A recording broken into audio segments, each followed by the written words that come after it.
Good morning students. आज हम determinant के अंदर स्टार्ट करते हैं एप्लीकेशन ऑफ डिटरमिनेंट्स, जो कि किस में काम आ रही है in solving a system of linear equation. अब इक्वेशन को यूज करके और डिटरमिनेंट्स में क्या सॉल्व कर रहे हैं, किस मेथड से सॉल्व कर रहे हैं, वो कुछ एक मेथड और प्रॉपर्टीज हम देखते हैं, उसके अकॉर्डिंग सॉल्व करेंगे क्वेश्चंस।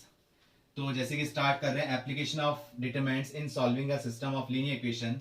मतलब लीनियर इक्वेशन कैसे आ रही है कि जैसे कि एक इक्वेशन है a1x plus b1y plus c1z equal to d1। एक इक्वेशन है a2x plus b2y plus c2z equal to d2। Third equation है a3x plus b3y plus c3z equal to d3। या तो डायरेक्ट हमें क्वेश्चन में इक्वेशन गिवन होगी या फिर वर्ड प्रॉब्लम दे रखी होगी, उसके अकॉर्डिंग क्वेश्चन अरेंज करनी होगी। जैसे कि हमने लीनियर इक्वेटीज लीनियर प्रोग्रामिंग में जैसे इक्वेशन बनाई थी, उस टाइप से इक्वेशन बनानी पड़ेगी। तो अब क्या करना है इसके अंदर, तो कैसे हम इसको डिटरमिनेंट फॉर्म में लाएं। जैसे ये तो इक्वेशन फॉर्म है, तो मैट्रिक्स फॉर्म और डिटरमिनेंट फॉर्म में कैसे इसको अरेंज करें। तो अब एक्स वाई जेड देखो, आप तीनों इक्वेशन के अंदर हैं और कांस्टेंट डिफरेंट जा रहे हैं, तो कोफिशिएंट डिफरेंट जा रहे हैं। तो हमने क्या करा, एक डिटरमिनेंट फॉर्म बना ली, जो एक्स वाई जेड के कोफिशिएंट्स हैं उनसे एक डिटरमिनेंट फॉर्म बना ली। जैसे कि a1 a2 a3 एक्स के कोफिशिएंट, वाई कोफिशिएंट हो गया b1 b2 b3 और जेड के हो गए c1 c2 c3। ये हमारे हो गए किसके लिए, इसी कोफिशिएंट हो गए। और एक्स वाई जेड हमने क्या कर दिए, इस टाइप से लिख लिए, ये एक्स वाई जेड और ये आ गया हमारे पास d1 d2 और d3। ये हमने तीन मैट्रिक्स फॉर्म बना ली। एक्स वाई जेड के कोफिशिएंट लेके तो हमने एक मैट्रिक्स बना ली, एक्स वाई जेड इस टाइप से लिख लिए, और आगे इक्वल टू फॉर्म जो कांस्टेंट है उनको एक तीसरी मैट्रिक्स फॉर्म बना ली।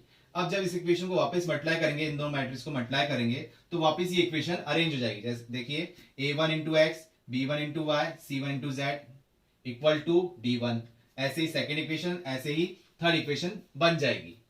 अब डिटरमिनेंट फॉर्म के अकॉर्डिंग हम कैसे कर रहे हैं कि जो पहली फॉर्म है इसको हम डी बोल देते हैं, कैपिटल डी बोल देते हैं। ये तो हमारा हो गया डिटरमिनेंट फॉर्म डी, जो कि हो गया a1 a2 a3 b1 b2 b3, ये हो गया c1 c2 c3 हो गया। ये तो हमने बोल दिया डिटरमिनेंट डी। और एक बोल रहे हैं हम d1, क्योंकि तीन जो है हमारे पास क्या है इस क्वेश्चन के अंदर होता क्या है कि इक्वेशन, मतलब जो आप टू लीनियर इक्वेशन लेते थे तो इक्वेशन को सॉल्व करके एक्स और वाई की वैल्यू निकालते थे।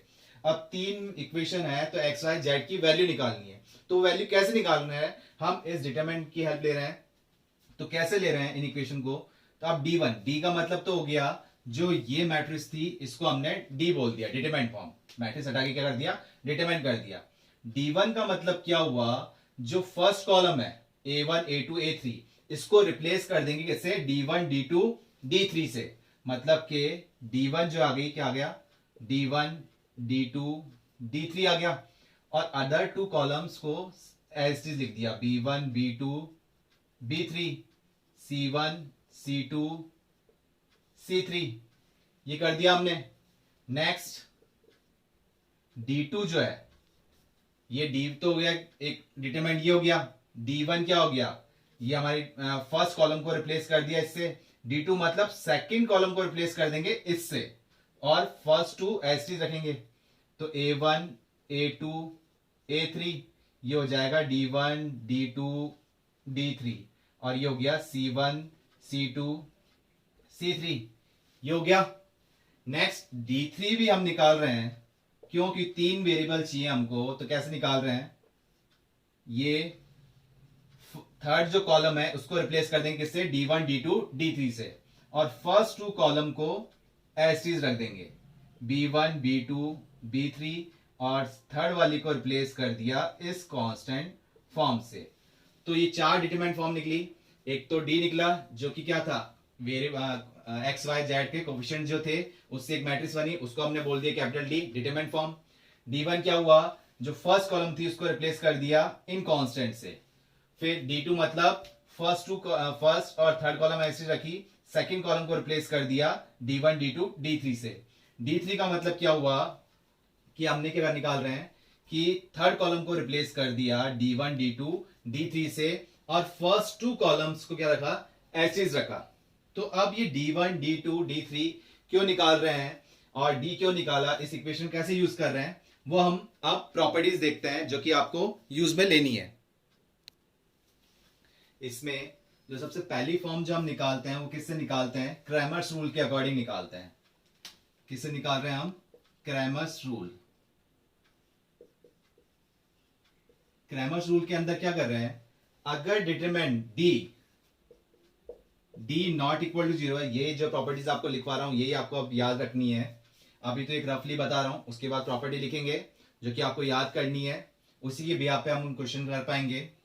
तो क्रैमर्स रूल क्या कह रहा है कि डी अगर डिटरमिनेंट फॉर्म बन गई, न्यूमेरिक फॉर्म में होगा, आप डायरेक्ट डिटरमिनेंट निकाल सकते हैं, डिटरमिनेंट आपको निकालना आता है। अगर डी की वैल्यू नॉट इक्वल टू 0 है, ठीक है, और x की वैल्यू फिर हम निकालनी है, तो x की वैल्यू कैसे निकलेगी, d1 बाय डी, y की वैल्यू कैसे निकलेगी, d2 बाय डी, और z की वैल्यू कैसे निकलेगी, d3 बाय डी करके निकलेगी। यही हमने 3 इक्वेशन लिए। अगर 2 इक्वेशन हो एक्स वाई फॉर्म में ही हो तो वो 2 लीनियर इक्वेशन की बात हो जाएगी। यहां अपनी किसकी बात हो रही है, 3 लीनियर इक्वेशन की बात हो रही है। सेम मेथड लेंगे। तो क्या किया कि अगर डिटरमिनेंट की वैल्यू डी मतलब ये, इस डिटरमिनेंट की वैल्यू नॉट इक्वल टू 0 है, तो एक्स वाई जेड की वैल्यू कैसे निकल सकती है, एक्स की निकल जाएगी d1 by D.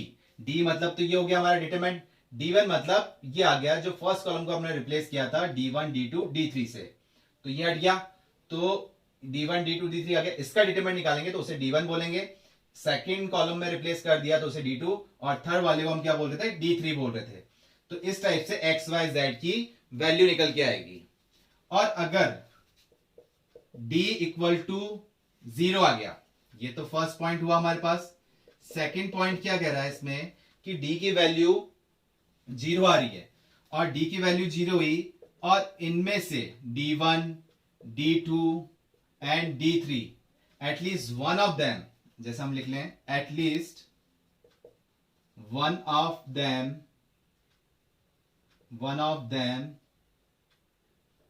Is non zero. अगर d1 d की वैल्यू तो 0 आ गई, उसके बाद हम देख रहे हैं d1 d2 d3 इनमें से कोई भी एक वैल्यू नॉन जीरो आ गई, मतलब कि d1 की वैल्यू -1 आ गई, -2 आ गई, तो वो जीरो नहीं हुई, और d2 d3 की वैल्यू 0 आ गई, तो d1 की वैल्यू नॉट इक्वल टू 0 हो गई। तो यही कंडीशन बोल रहे हैं कि at least one of them is non zero, मतलब इन तीनों में से किसी की भी वैल्यू अगर नॉन जीरो आ गई तो उसमें क्या कंडीशन आएगी, नो सॉल्यूशन, वहां सॉल्यूशन हम निकाल ही नहीं पाएंगे, और उसे क्या बोलते हैं, इनकंसिस्टेंट, जो कि अभी प्रॉपर्टी लिखवाएंगे अपन उसमें देखेंगे। तो यहां इस कंडीशन क्या हो जाएगा, नो सॉल्यूशन। थर्ड जो कंडीशन है, अगर d की value 0 I and d1 d2 d3 इसकी वैल्यू भी 0 आ रही है, तो यहां निकलेंगे आपके मैनी सॉल्यूशंस। इस वाली कंडीशन में जब भी आएगी तो यहां आपके निकलेंगे मैनी सॉल्यूशंस निकलेंगे। क्या था कि d की वैल्यू नॉट इक्वल टू 0 थी, तो x y z की वैल्यू आप निकाल सकते थे कैसे, d1 by D, d2 by D, d3 by D करके, और d1 d2 d3 क्या है वो आपने ये देख ली डिटरमिनेंट फॉर्म।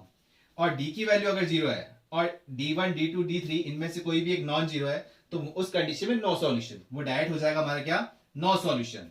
एक कंडीशन क्या है कि d की वैल्यू अगर 0 है और d1 d2 d3 भी 0 है, तो उस कंडीशन में क्या निकलेगा, मैनी सॉल्यूशन। तो क्रैमर्स रूल के अकॉर्डिंग अगर सॉल्यूशन निकालना है, एक मेथड और है मैट्रिक्स मेथड, हम उसी को फॉलो करेंगे, लेकिन क्रैमर्स रूल के अकॉर्डिंग क्या है वो आप देख लीजिए। क्रैमर्स रूल के अंदर कोई भी 2 इक्वेशन आप यूज में लेंगे, जैसे 3 इक्वेशन है तो कोई भी, जैसे इस कंडीशन की बात बता रहा हूं, थर्ड के बाद जो मैनी सॉल्यूशन निकलेंगे वो कैसे निकलेंगे, तो हमने क्या करा, कोई भी 2 इक्वेशन ले ली, जैसे फर्स्ट और सेकंड इक्वेशन ले ली, तो फर्स्ट और सेकंड इक्वेशन क्या कर रहे हैं, कोई भी एक टर्म उधर शिफ्ट कर दी, जैसे कि z वाली टर्म हमने उधर शिफ्ट कर दी, तो ये तो हो गया माइनस का c1z और ये हो गया माइनस का c2z हो गया। अब ये हमारी डिटरमिनेंट फॉर्म बन जाएगी क्या कि a1 a2 b1 b2, और जो नेक्स्ट थी दो ही, अब ये दो ही इक्वेशन पे बात हो रही है हमारी, तो d1 और जो कांस्टेंट फॉर्म थी, जैसे कि अभी था d1 d2 d3, उसकी जगह क्या आ गया, d1 minus c1z d2 minus c2z आ गया। तो यहां से x और y की वैल्यू जो निकलेगी वो इन टर्म्स ऑफ z निकलेगी, y और x की वैल्यू जो निकलेगी इन टर्म्स ऑफ z निकलेगी। तो उससे हमारे क्या आ जाएगा, मैनी सॉल्यूशन आ जाएगा, मतलब x y वैल्यू जो आएगी वो किस में आएगी, इन टर्म्स ऑफ z हो जाएगी।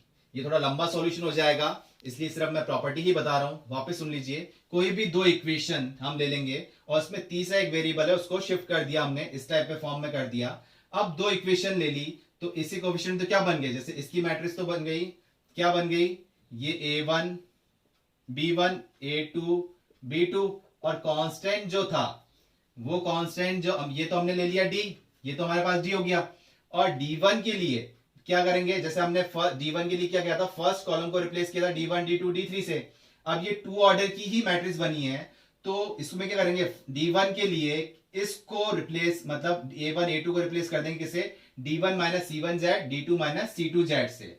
फिर उससे एक डिटरमिनेंट फॉर्म निकल के आ जाएगी d1, और नेक्स्ट d2 निकल के आ जाएगी, वो किस फॉर्म में आएगी, z फॉर्म में आएगी। तो उससे फाइनल आंसर जो आएगा आपका, जो आप ले रहे हो x d1 by D, y d2 by D, इस टाइप से, तो ये क्या आ जाएगा, x y किस फॉर्म में आएगा, z फॉर्म में आएगा। और z तो हमने ऑलरेडी एक कांस्टेंट, मतलब एक कांस्टेंट फॉर्म को ले ही लिया है, तो x y की वैल्यू किस में आ जाएगी, इन टर्म्स ऑफ z में आ जाएगी।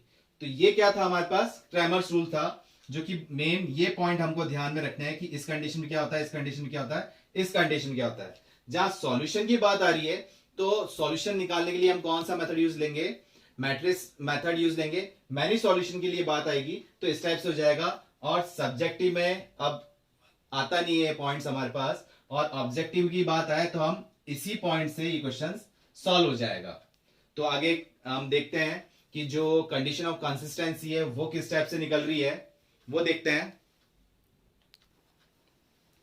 तो पॉइंट स्टार्ट करते हैं। इसके अंदर क्या है, मेन जो आपको देखना है इसमें कंडीशन ऑफ कंसिस्टेंसी, इस पे मोस्टली क्वेश्चंस आएंगे, और आपको प्रॉपर्टी ध्यान में रखनी है कि पूरा क्वेश्चन सॉल्व करने की जरूरत नहीं पड़ेगी, वही डिटरमिनेंट जो हम सॉल्व करते हैं वही करना पड़ेगा, और प्रॉपर्टी ध्यान में रखनी पड़ेगी।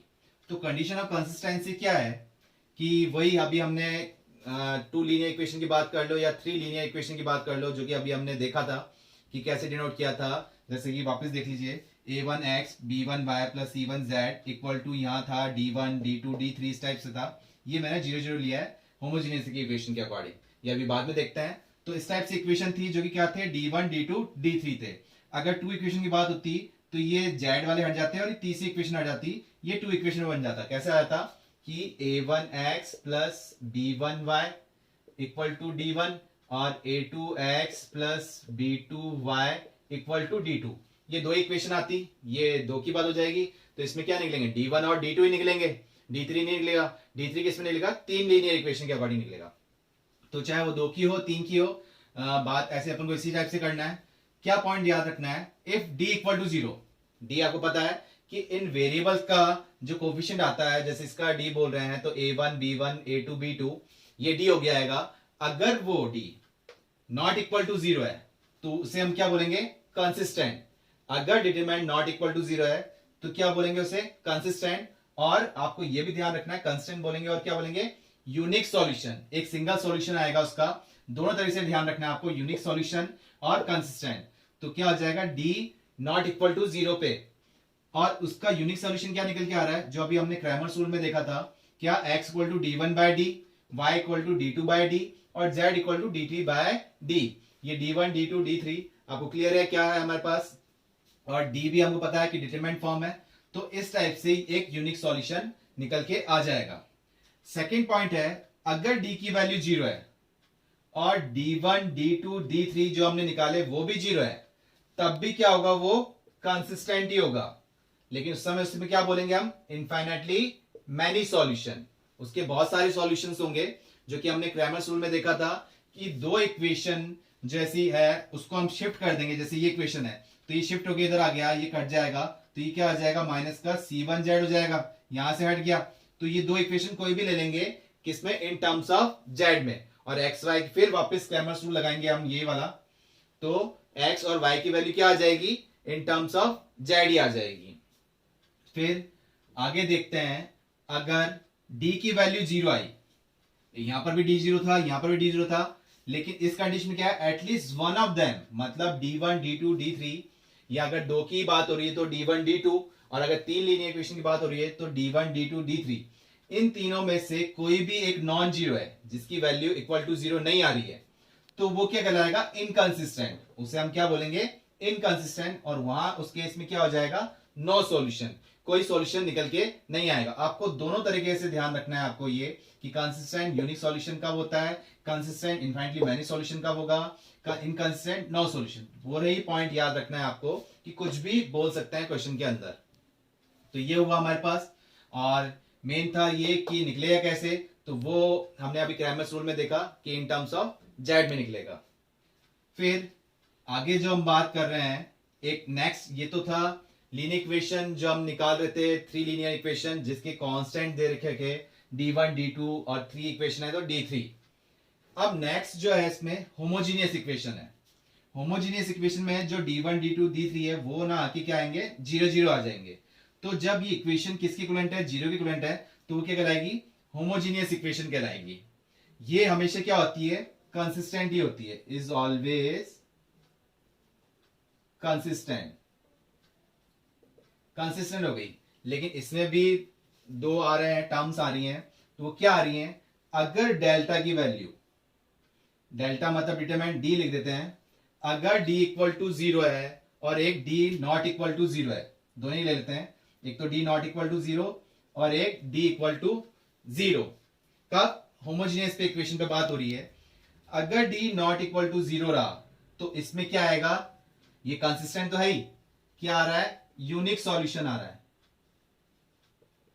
क्या आ जाएगा, यूनिक सॉल्यूशन आ जाएगा, मतलब कि एक्स वाई और जेड की वैल्यू क्या होगी, जीरो होगी। कब, जब D not equal to zero आया, और उसमें कंडीशन में क्या हुआ, सिस्टम ऑफ इक्वेशन क्या होगी, ये सारी इक्वेशन जो बन रही है हमारी, वो सिस्टम ऑफ इक्वेशन क्या हो जाएगी, यूनिक सॉल्यूशन हो जाएगी। और उसका यूनिक सॉल्यूशन क्या होगा, X Y Z equal to zero. और जब X Y Z equal to zero unique solution आया तो इसे बोलेंगे ट्राइवियल सॉल्यूशन, ट्राइवियल सॉल्यूशन बोलेंगे। ये वर्ड आप ध्यान रखना, जो कि क्वेश्चन में हमसे बोला जाएगा कि ट्राइवियल सॉल्यूशन है। ट्राइवियल सॉल्यूशन का मतलब क्या हुआ, D not equal to zero, जो कि किस में आ रहा है, होमोजीनियस इक्वेशन में आ रहा है, कंसिस्टेंट तो है ही, यूनिक सॉल्यूशन हो गया। और अगर डी इक्वल टू जीरो है, डी इक्वल टू जीरो हुआ तो भी कंसिस्टेंट तो है ही, लेकिन उस समय क्या आएंगे, मैनी सॉल्यूशंस आ जाएंगे, इनफाइनाइटली मैनी सॉल्यूशंस हो जाएंगे। यहां लिख लीजिए, इनफाइनाइटली मैनी सॉल्यूशन हो जाएंगे। उस मैनी सॉल्यूशन का आप कैसे निकालेंगे इसमें, तो जब मैनी सॉल्यूशन जब आ रहे हैं, कब, जब d इक्वल टू जीरो है, जब d इक्वल टू जीरो है और हमारे पास क्या आ गया, इनफाइनाइट मैनी सॉल्यूशन आ गया, और उस कंडीशन में हम क्या बोलेंगे, नॉन ट्राइवियल सॉल्यूशन। उस कंडीशन में हम क्या बोलेंगे इसको, नॉन ट्राइवियल सॉल्यूशन। तो आपको ये ध्यान रखना है कि जब भी नॉन ट्राइवियल सॉल्यूशन बोला होमोजेनियस में, तो वो क्या हो जाएगा, डिटरमिनेंट इक्वल टू जीरो हो गया, और ट्राइवियल सॉल्यूशन यूनिक सॉल्यूशन आ रहा है, मतलब एक्स वाई जेड की वैल्यू क्या हो गई, जीरो हो गई। और ट्राइवियल सॉल्यूशन यूनिक सॉल्यूशन का मतलब क्या हुआ, D not equal to zero रहा। तो पूरा सॉल्व कैसे हो रहा है वो हम क्वेश्चन में देखते हैं, जहां लेंथी सॉल्व करने की जरूरत नहीं पड़ेगी हमें, अगर हमें ये प्रॉपर्टीज याद रही तो, इस टाइप से। और ये कंडीशन किसके लिए हो गया, होमोजीनियस इक्वेशन के लिए हो गया। तो पहले क्वेश्चन करने से पहले ही आप ये प्रॉपर्टी अच्छी तरह लर्न करें, उसके बाद ही हम क्वेश्चन कर पाएंगे।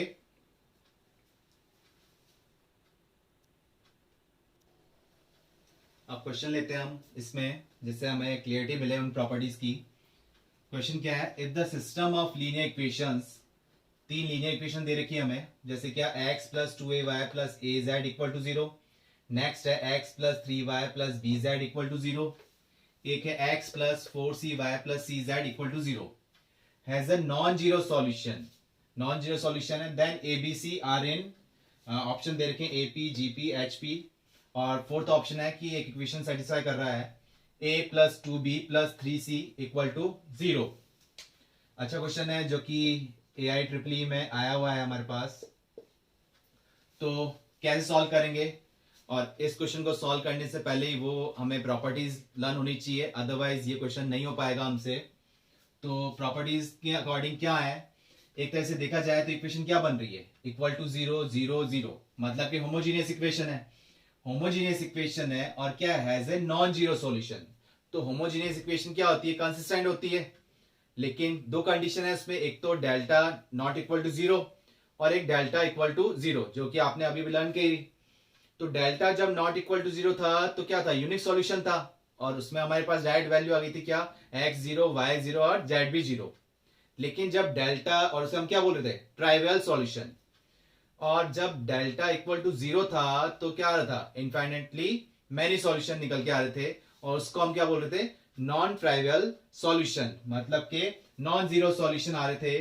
तो उस कंडीशन में क्या हुआ, डेल्टा इक्वल टू 0। तो यहां डेल्टा इक्वल टू 0 तो बोल रहे हैं, लेकिन डेल्टा क्या बन रहा है, तो डेल्टा कैसे बनता है, जो इक्वेशन दे रखी है इनके एक्स वाई जेड के कोफिशिएंट्स को लेके।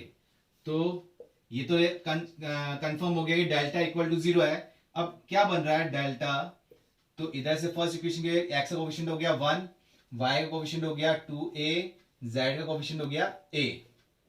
थर्ड के इक्वेशन के अकॉर्डिंग 1 3, और ये हो जाएगा b, यहां पर आ गया ये, इसमें 3by है, ये 3by है, तो ये हो जाएगा 3b। नेक्स्ट इसके अकॉर्डिंग 1 4c, और ये हो जाएगा हमारा c। ये डिटरमाइंट फॉर्म हो गई। अब इसको आपको सॉल्व करना है, और किसके इक्विवेलेंट रखना है, आपको 0 के इक्विवेलेंट रखना है, क्योंकि ये किसके इक्विवेलेंट है, 0 के इक्विवेलेंट है। और हमको देखना है कि ABC किस फॉर्म में है, AP GP और HP। तो एक रिलेशन निकल के आएगा, देखते हैं कि इन तीनों में से हो रहा है या फिर ये इक्वेशन सेटिस्फाई कर रहा है। तो या तो आप डायरेक्ट डिटरमाइंट निकालें या प्रॉपर्टीज की हेल्प लें, जो कि हो जाएगा हमारे पास कैसे, इससे हम सॉल्व करते हैं। तो ये क्या आ रहा है कि अपन इसको तो 0 कर लें, और या फिर इसमें से इसको माइनस कर लें। तो एक काम कर सकते हैं, यहां हम कर लेते हैं, ये हो गया हमारे पास C2 में हम चेंज कर रहे हैं, C2 minus twice of C3, C2 minus twice of C3 कर लिया हमने। तो क्या बन के आ रहा है डेल्टा, ये तो 1 1 1 है, और ये बन गया 2a माइनस 2a, ये बन गया 0, 2a माइनस 2a, और 3b माइनस 2b, ये बन गया हमारे पास b, 4c माइनस 2c, ये बन गया 2c, और ये हमारे पास है a b और c। ये कंडीशन आ गई, ये तो हमने ऐसे दे लिया। अब इसको जब सिंप्लीफाई कर रहे हैं तो आप डायरेक्ट कर लो या फिर डिटरमाइंट निकाल लो। वैसे तो 1 1 भी 0 कर सकते हैं, लेकिन 1 1 0 करने पे हो सकता है थोड़ा सा कोई हेल्प मिल नहीं पा रही हमें इसके अंदर, तो हम डायरेक्ट कर लेते हैं। डिटरमाइंट जब सॉल्व कर रहे हैं तो क्या हो जाएगा, 1 के अकॉर्डिंग BC माइनस का ट्वाइस ऑफ BC, नेक्स्ट 0 के अकॉर्डिंग तो करने की जरूरत है नहीं, वो पूरा 0 हो जाएगा। A के अकॉर्डिंग देख रहे हैं 2C माइनस का B, और ये किसके इक्विवेलेंट है, 0 के इक्विवेलेंट है। तो इसको जब हम सिंप्लीफाई कर रहे हैं तो क्या आ रहा है, BC माइनस का 2BC, ये ट्वाइस ऑफ AC माइनस का AB इक्वल टू 0। सारी टर्म ही जो जा रही हैं डिफरेंस में जा रही है, डिफरेंट होगी सारी। तो कैसे कर रहे हैं हम इसको, यहां पर BC अब शिफ्ट कर लें इसमें, जैसे यहां से C कॉमन आ रहा है और B उसमें कॉमन आ रहा है, क्या बन रहा है इसके अंदर। अब इसके अकॉर्डिंग देख रहे हैं, हमारी इक्वेशन तो ये आ गई, लेकिन इसके अकॉर्डिंग अरेंज नहीं हो पा रही। और देखते हैं अगर ABC AP में है, AP में है तो क्या होता है कि twice of B equal to A plus C, ये हो जाएगा। और GP में ABC GP में है तो क्या हो जाएगा, B square equal to AC। और HP में तो क्या हो जाएगा, 2 बाय इसके अकॉर्डिंग हो जाएगा 2/b equal to 1/a plus 1/c। ये फॉर्म हो जाती है हमारे पास। अब इसको जब हम अरेंज कर रहे हैं तो इस टाइप्स की तो कोई फॉर्म दिख नहीं रही, और देख रहे हैं तो ये रिलेशन भी नहीं बन रहा। तो सॉल्व करते हैं तो ये फॉर्म तो जीपी तो बिल्कुल नहीं दिख रही है, और ट्वाइस ऑफ बी, और ये भी नहीं दिख पा रहा है। एक काम करते हैं, इसको ए बी सी से इक्वेशन से ए बी सी से डिवाइड करते हैं, dividing by A B C both side. तो 0/ABC, तो ये तो 0 ही हो जाएगा। यहां ए बी सी से डिवाइड किया तो क्या रह जाएगा, जैसे लिख लेते हैं B C divide by A B C minus 2BC divide by A B C plus 2AC divide by A B C minus A B divide by A B C equal to 0/ABC। ये किया तो यहां तो बच रहा है 1/a, यहां इसको वैसे ही हम लिख लेते हैं -2BC, और माइनस का BC बन रहा था ये तो इसको हम डायरेक्ट लिख देते हैं -BC डिवाइड बाय ABC। तो ये तो बच रहा है माइनस का 1/a। क्लियर हुआ, BC माइनस 2BC तो माइनस का BC बन रहा था, तो इसको हमने डायरेक्ट लिख लिया। ABC डिवाइड किया तो BC तो कैंसिल आउट हो गए, क्या बचा माइनस का 1/a, यहाँ AC कैंसिल आउट हुए तो बचा 2/b, और यहाँ AB कैंसिल आउट बचा तो -1/c, और ये 0। तो आ गया हमारा आंसर। इसको लिख सकते हैं 2/b, और इन माइनस को उधर शिफ्ट कर दें 1/a 1/c। तो क्या रिलेशन निकल गया है, twice of b is equal to 1/a plus 1/c, जो कि क्या है, HP है। तो किस में आ गया रिलेशन, HP में आ गया। ABC किसके अंदर है, HP के अंदर है। तो क्या किया हमने इसमें, इस पॉइंट पे ध्यान दिया कि as a non zero solution क्या थी, होमोजीनियस इक्वेशन बन रही थी और नॉन जीरो सॉल्यूशन। तो हमें प्रॉपर्टी लर्न थी कि होमोजीनियस में नॉन जीरो सॉल्यूशन मतलब कि नॉन ट्राइवल सॉल्यूशन क्या हो जाएगा, डिटरमिनेंट जीरो होता है तभी लेते हैं। तो डिटरमिनेंट इक्वल टू जीरो कर लिया, तो या तो इसका डायरेक्ट डिटरमिनेंट निकालना है अब, या फिर प्रॉपर्टी अकॉर्डिंग और सिंपलेस्ट फॉर्म में लिया है। तो हमने किया, तो ये रिलेशन बन गया है जिसमें यहां आके हम अटक गए। तो हमने ऑप्शन की हेल्प ली कि ए बी जी पी और एच पी और दिस इक्वेशन को सेटिस्फाई करना है। तो क्या किया, तो जैसे ए बी एच पी में क्या है, ए बी में क्या है, जीपी में क्या है, उसको उस फॉर्म में बनाने की कोशिश की इसके अकॉर्डिंग। बट कि अगर हमें ये कंडीशन नहीं पता होगी तो इस क्वेश्चन को सॉल्व करने में थोड़ी प्रॉब्लम हो जाएगी। नेक्स्ट क्वेश्चन देखते हैं हम इसके अंदर ही। If the system of equation x plus ay equal to 0, ax plus z equal to 0 has infinitely solution, then the value of a is, चार ऑप्शन दे रखे हैं, -1 1 0 या फिर नो रियल वैल्यूज। तो यही प्रॉपर्टीज के अकॉर्डिंग सॉल्व होगा, जो अभी हमने कंडीशन ऑफ कंसिस्टेंसी वाले देखे थे, होमोजेनियस इक्वेशन देखे थे, उसी के अकॉर्डिंग सॉल्व होगा।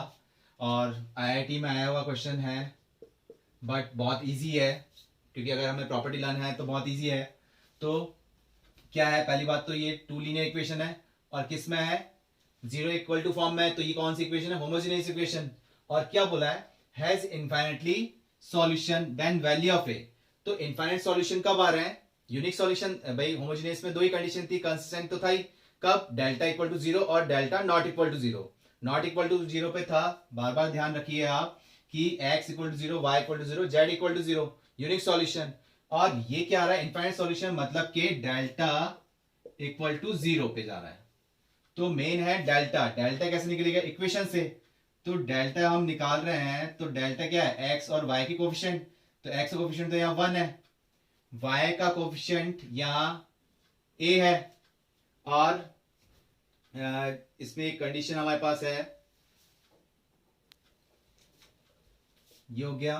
और इसमें एक इक्वेशन और मिस रह गई हमारे पास, इसके बाद इक्वेशन और लिख लीजिए, इक्वेशन और है, इसके बाद ले लीजिए a z plus y equal to 0।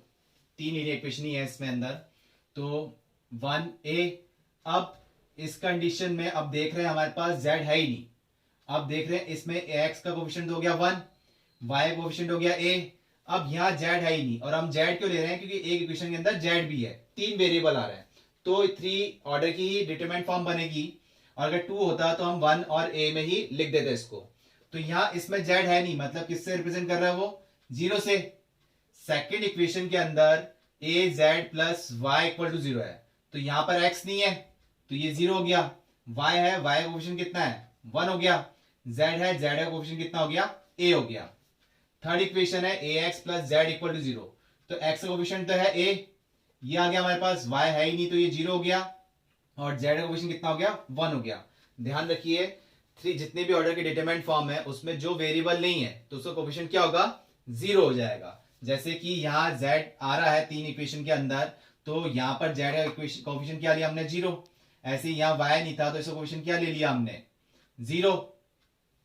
और यहाँ x नहीं था तो इसका कोफिशिएंट क्या ले लिया हमने, 0। इस टाइप से आपको सॉल्व करना है। अब क्या था कि डिटरमिनेंट फॉर्म हमारे पास आ गई, और डिटरमिनेंट किसके इक्विवेलेंट है, 0 के इक्विवेलेंट है यहाँ पर। तो अब क्या है, सॉल्व कर रहे हैं अपन, इसका डिटरमिनेंट डायरेक्ट निकाल लें, ये तो इजिली निकल जाएगा हमारे पास। तो कैसे सॉल्व कर रहे हैं, डिटरमिनेंट इक्वल टू 1, और ये हो जाएगा 1 ही हो जाएगा इसका आंसर, तो ये तो 0 हो गया, माइनस a, ये हो गया 0 और माइनस का a, और नेक्स्ट हमारे पास आ गया, ये तो गया 0 और ये माइनस का a स्क्वायर, माइनस का a स्क्वायर आएगा, और ये लास्ट वाला तो 0 ही है। तो कुल मिला के हमारे पास आंसर मिला, और ये इक्वल टू किसके है, 0 के है। तो मिला हमें 1 minus minus minus plus a cube equal to 0। इस डिटरमिनेंट को सॉल्व करने में क्या आंसर आया, 1 प्लस a क्यूब। तो मतलब कि, और ये 0 इक्विवेलेंट है, तो a cube equal to minus 1 हो गया।